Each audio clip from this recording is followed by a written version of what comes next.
sa minimum ang imuhang pagnegosyo. Kay kitang mga Kristiyan, mo negosyo gyud ka. Nga naman, kay mubuhis ta ang panggobyerno ng kalibutan nga niya buhi ta mga igsoon. Amen. Muhatag ta og ang walay gingon nga give and take ang panggobyerno mga igsoon. Mao na nga kitang tao kinahanglan yun nga maningkamot. Di ta magpabaya sa atong pagalingon. Maupod ang simbahan mga igsoon.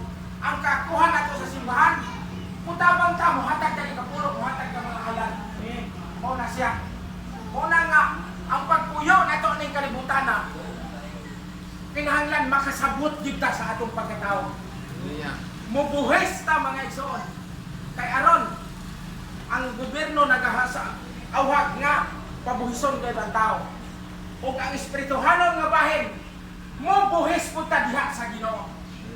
Mao na nga ang uban na dito muhatag mga igsoon. Mao na nga ang kanang pangabuhi mga igsoon.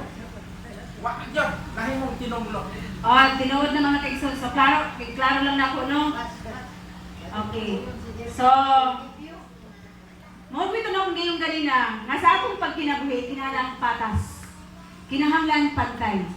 Kung imo lang uno naon sa akong pagpamaligya, dili lalim kanang magmasa kag harina, mobaligya kag tagpila. So mahibalaan man gud nimo kung pila ang kinansya, pila sab ang imong makit-an kung unsa gyud ang imong kahago nga imong gihimo. Imo lang timan-an nga kanang imong gibaligya dili magansi ang nagpalit, ug ikaw nga namaligya dili sab ka maalkansi.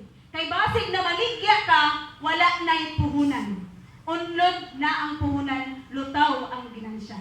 So gikinahanglan nga unsa man o si sister tindog gyud siya na.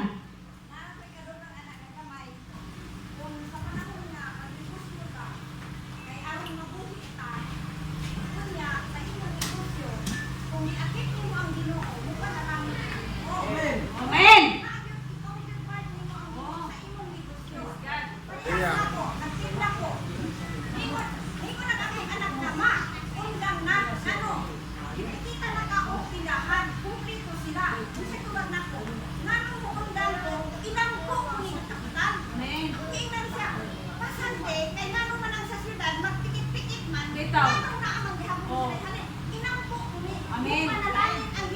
Amen.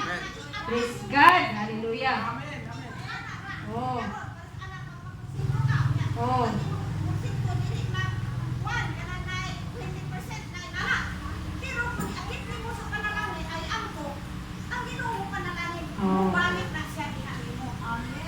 So, yun ana lang no. Basta ang ako lang yung ika-sugyot no or ako ikadasig nga tanan nato nga mga plano ato yung itugyan sa tong Diyos.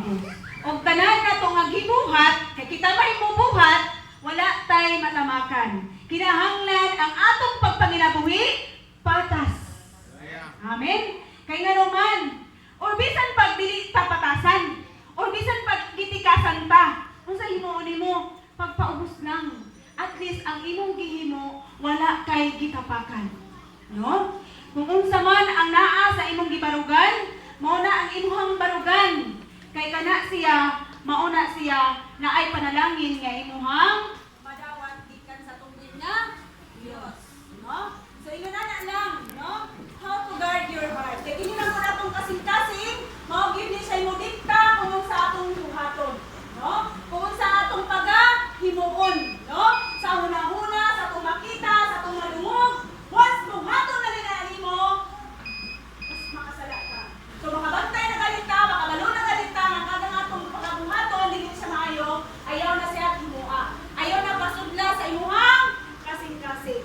So maninaot ko sa atong Sunday School, na doon na gihapon tayo matutlo, no? Sa atong pagkinabuhi,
gikanganon ta sa Dios ug gikinahanglan na kabalutaman ka sa ilo.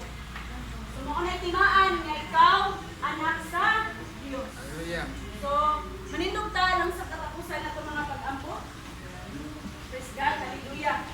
Yes Lord, hallelujah. Yes God, hallelujah, hallelujah. Thank you, Lord. Oh Lord, hallelujah. Nakakasakitas Lord. Amen.